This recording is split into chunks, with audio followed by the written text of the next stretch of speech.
este arranque del fin de semana seguimos transitando nuestra querida tiradiaria de automovilismo. Fin de semana de rally a nivel mundial, ya dijimos, el Finn Evans, el líder del campeonato, viene dominando. Oliver Solberg, Sebastián Ogies es el podio parcial.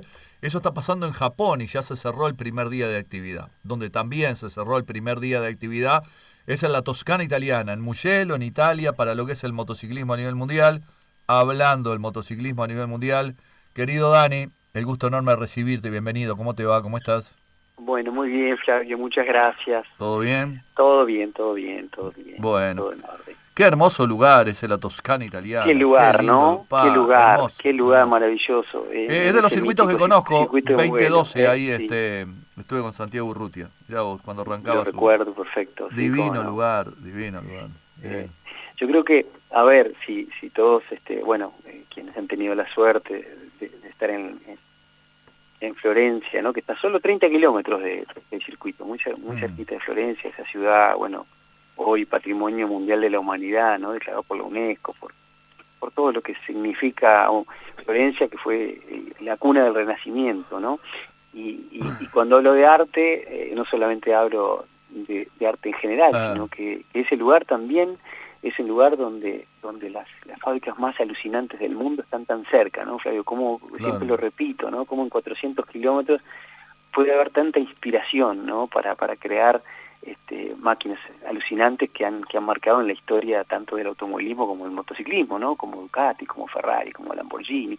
Bueno, en fin, tendríamos un sinnúmero de marcas que uno no puede creer que estén todas tan cerquita de ese lugar tan emblemático, ¿no? Por eso digo que en el mundo del arte seguramente el David debe ser el representante de Florencia, y en el mundo del automovilismo y el motociclismo sin ninguna duda que este circuito de Mugello es el gran templo, ¿no? Sí. Así que bueno, Flavio... y ahí va el motociclismo a nivel mundial. Sí. Está Márquez, porque faltaba la última revisión médica en el circuito. Uh-huh. Sí. Marc Márquez. Sí. Es que, a ver, yo creo que Marc cuando viajó ya sabía que iba a andar todo bien, ¿no? De que no iba a tener ninguna dificultad. De hecho, aparentemente no las tiene. Lo que pasa es que lo que nunca sabemos es lo que siempre Marc ha ocultado, ¿no? Jamás escuchamos de boca de Marc decir no podía correr porque me dolía el brazo, porque nada, siempre diciendo que si faltaba algo era por él, o que no atribuía ninguno de sus problemas a su estado físico, ¿no? Sí. Y no creo que lo haga tampoco en declaraciones, lo hace sí lo que ha vivido atrás, pero no lo que tiene en el momento, en el ahora, y mucho menos en el futuro. En un circuito que además tiene 15 curvas de derecha, ¿no? O sea que el gran problema que tiene Marc está por ahí, solo tiene 5 izquierdas, o sea que no es un circuito que le favorezca para esta lesión. Y por supuesto de las intensísimas frenadas, ¿no? Porque si algo recordamos es la curva 1 de San Donato, ¿no? Cuando los pilotos llegan a más de 350 kilómetros por hora, tienen que bajar a entre 80 y 85 kilómetros para tomar esa curva que les hace reducir más de 260 kilómetros. Es alucinante, y que en algún momento vimos caer a Marc Márquez en esa bajada, que parecía cosa de loco, ¿no? Que al día siguiente igual Marc se subiera a la moto y corriera, y que además Márquez creo que viene de una situación muy especial a nivel familiar, ¿no? Porque en la conferencia de prensa, naturalmente, lo primero que se le preguntó a Marc es cómo había vivido lo del hermano, claro, esa espectacular y casi trágica accidente de su hermano Alex Márquez.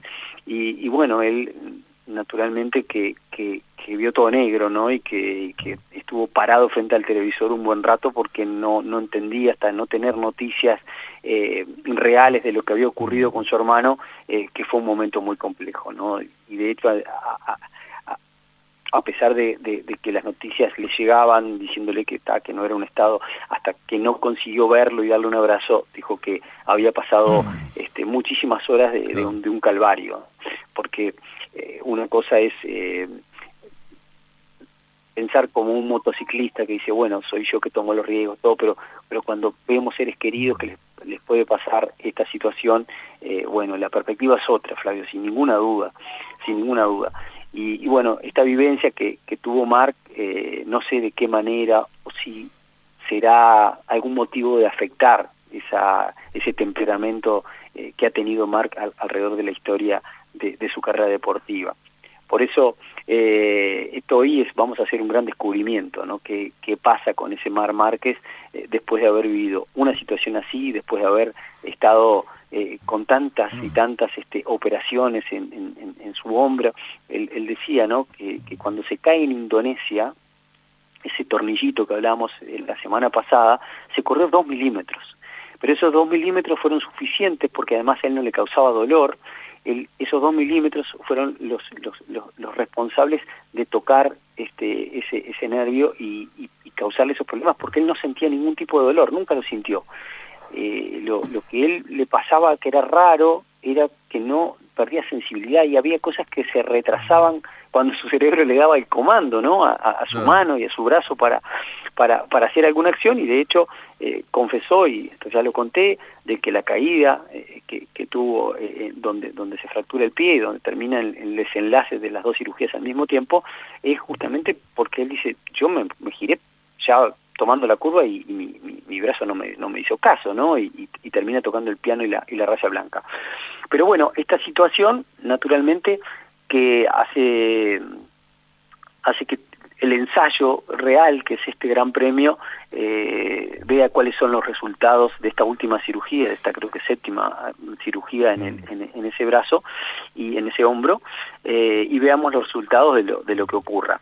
Así que bueno, vimos a Marc, por lo menos, que no fue muy rápido durante prácticamente ni en el FP1 ni en las pruebas cronometradas, no ha sido rápido, andaba en el medio del pelotón, pero como siempre Marc en el tramo final de la prueba clasificatoria sacó ahí la magia esa alucinante que tiene y se puso en el primer lugar, ¿no? De estar 15 quedó primero, y bueno, por supuesto en el time attack, en el final en los últimos minutos, apareció un Di Giannantonio que ha sido rápido prácticamente en las 2 secciones y que además se esperaba que ocurriera eso, porque Villa está haciendo muy buenas actuaciones, tiene una moto que funciona bien y tiene una moto que está en el lugar donde se ha desarrollado esa moto, ¿no? Es la cuna de la GP, así que Villa ha sido muy rápido y metió 1:44.808, un tiempazo, ¿no? Con ese equipo BR46, y logrando hasta ahora ser el piloto más rápido.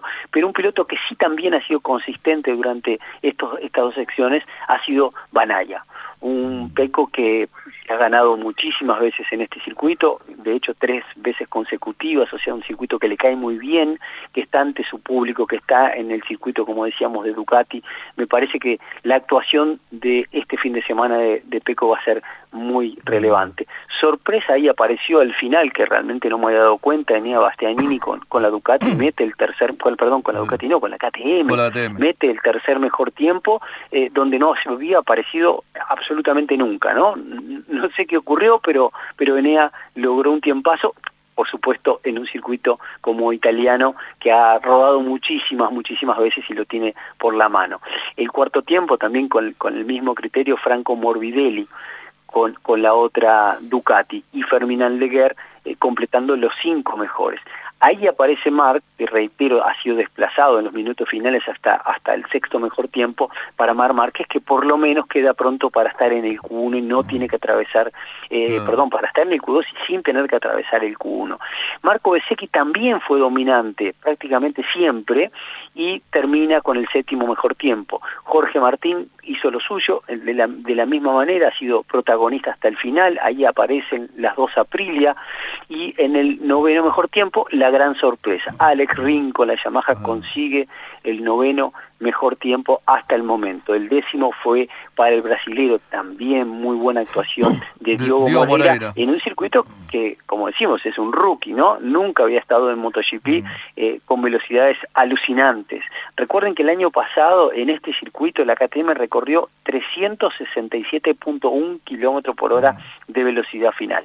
Una locura, ¿no? Una cosa, no sé, que estamos más cerca ya de los 400 que de los 300, Flavio.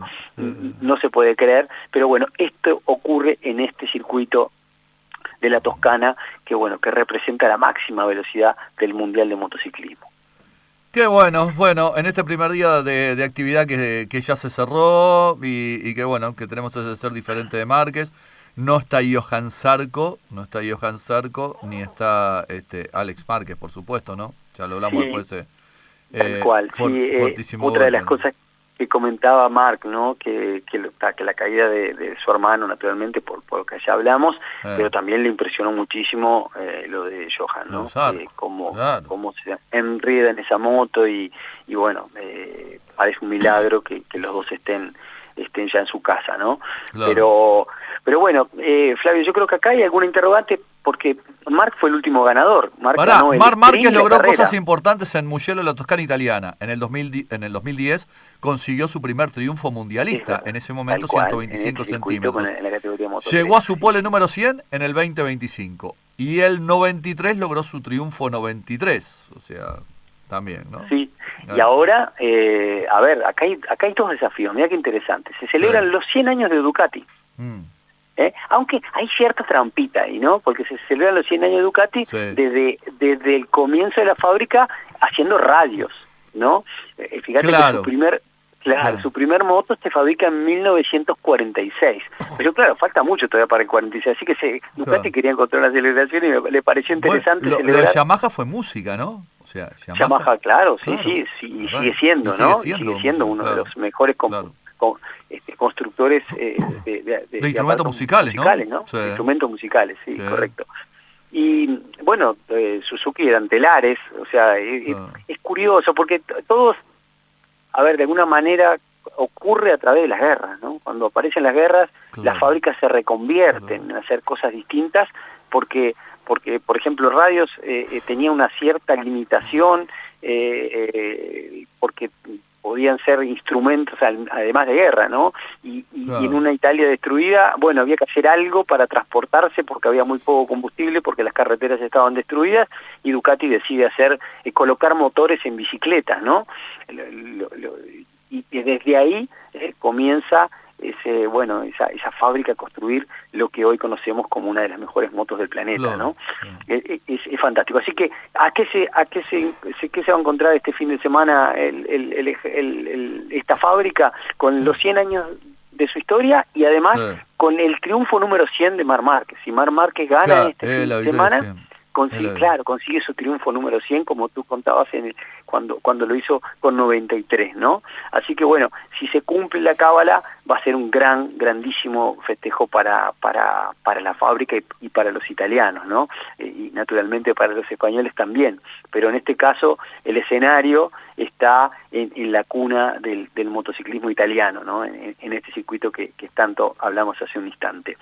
Y yo creo que hay alguna alarma también que tenemos que ver qué ocurre. ¿Se acuerdan lo que ocurrió en el Gran Premio, donde las Ducati se rompieron, donde ocurrió justamente a consecuencia de esa pérdida de electricidad de la moto de Pedro Acosta, que es embestido por Alex Márquez y termina en esa espectacular y casi trágica caída, ¿no?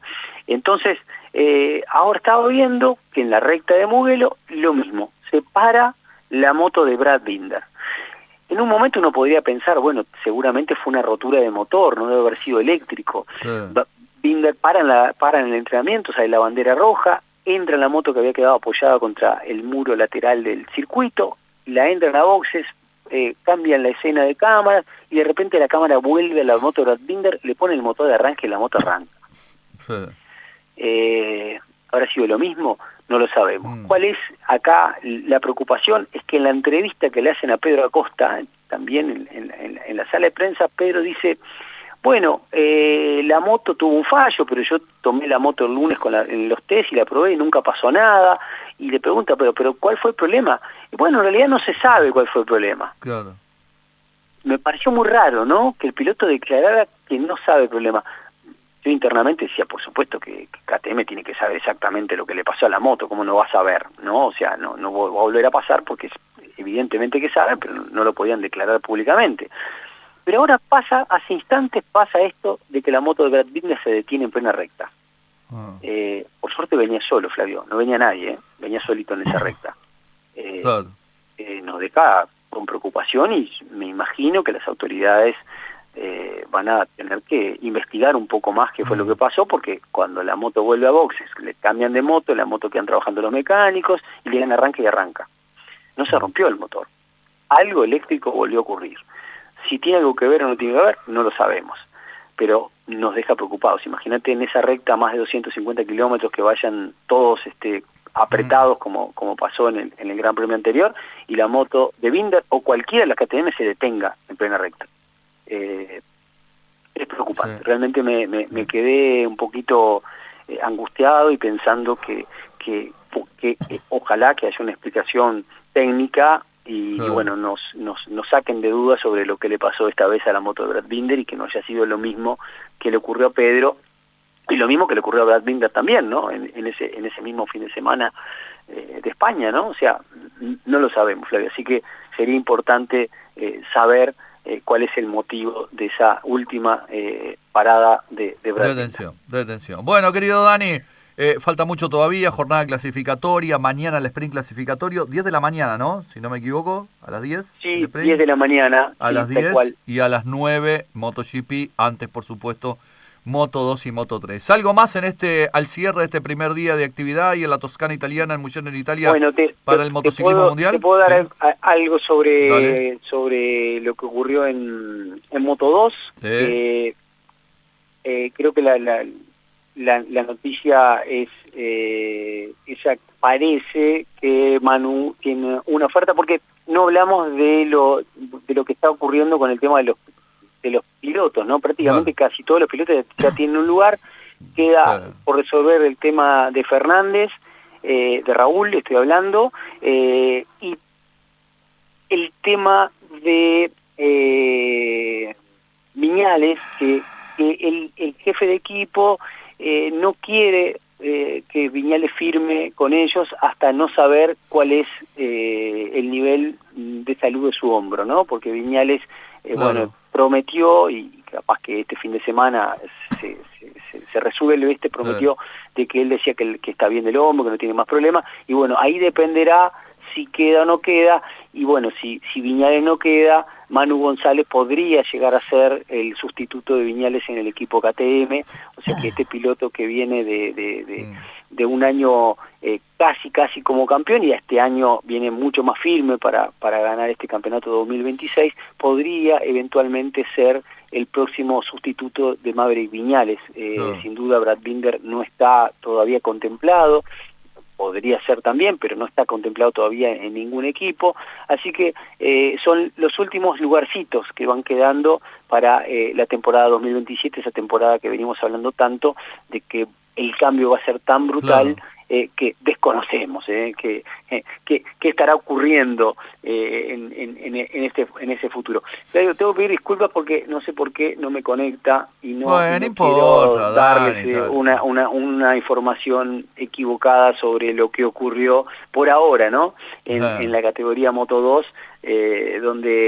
donde va a haber mucha acción, ¿no? Y por supuesto también estoy deseoso de saber qué va a pasar con la categoría Moto 3. Este chico que acá, casualmente, ¿no? Que Máximo Quiles, su primer triunfo fue acá, en este circuito, o sea que ya tiene bastantes oportunidades de volver a repetir un triunfo en el circuito italiano. Perfecto. Di Gian Antonio terminó siendo el más veloz, Francesco Banaya, Enea Bastianini, Franco Morbidelli, Aldeguer, Marc Márquez, mirá, en el sexto lugar, a 202 milésimas del más rápido. BSX, Jorge Martín, Alex Serín y Diogo Moreira. ¿Cómo está Martín? Anda rápido ese Martín, Estaba enojado, va bien, parecía que quedaba afuera, pero dio una última vuelta ahí y logró un muy buen tiempo. Flavio... Los 10 primeros en 354 milésimas. No, es los 10, 354. En una vuelta de minuto 44, casi minuto 45. Sí, no se puede creer, ¿no? Larguísimo, no claro, por circuitos más pequeños está... Claro, estamos hablando de 5.245 metros, Flavio. Los 10 primeros en 3.54. Qué bárbaro, sí. Qué bárbaro. Bueno, acá tengo, Vietti, el más rápido. Sí. Bueno, Iván Guevara sigue adelante, sigue haciendo fuerza. Iván Guevara, Manu González con el tercer mejor tiempo, Sala cuarto y quinto López. Así que bueno, súper interesante. Les decía que... les tengo que contar una cosita más antes de irme. Voy a estar hoy de tardecita a las 3:30 de la tarde en Canelones por el tema de Mayo Amarillo. Bien. Vamos a estar, conversando ahí con con la gente de Canelones sobre esto, ¿no? Sobre qué oportunidad tenemos de cambiar la realidad del motociclismo. Y el sábado voy a estar en Paysandú a las 10 de la mañana en el centro comercial de comercio de Paysandú, también hablando del mismo tema, ¿no? Sobre además en el interior, a veces nos asusta Montevideo, pero cuando vemos el número del interior, donde donde hay mucha moto, la accidentalidad, los fallecidos son alarmantes, números alarmantes realmente. Así que bueno, vamos a estar como siempre, conversando y dando alguna solución a un momento tan complejo que es la seguridad vial en la moto. Sin duda. Así que bueno, querido Dani, conté todo. Un placer. Buena jornada, buenas charlas, mejor fin de semana, y el lunes, intentamos cerrar el fin de semana de motociclismo acá en nuestra querida tira diaria con lo que dejó Mugello, Italia. Mañana 10 de la mañana el sprint, a las 9 la carrera, Moto 2, Moto 3 ya más tempranito para los más fanáticos. Querido Dani, gracias por el aporte, buen fin de semana. Un placer como siempre. Abrazo grande. Bueno, con nuestro querido Daniel Rosich, con él estuvimos dialogando sobre, lo que se viene, ¿no? Lo que se cerró este primer día de actividad para el motociclismo a nivel mundial. Hacemos una pausa muy breve. Recordá que la carnicería, el deporte, el automovilismo de las familias es Mercado de Carnes Río de la Plata. Río de la Plata 1564. En Orinoco, esquina Rimac, está la boutique de Mercado de Carnes Río de la Plata. Río de la Plata 1564. Los mejores cortes hay en Mercado de Carnes Río de la Plata. Con Daniel Rosich, con él dialogamos al cierre del primer día de actividad de este motociclismo a nivel mundial que está en la Toscana italiana, en Mugello, en Italia. Pausa breve, acá estamos como todos los días con nuestra querida tira diaria de automóvil.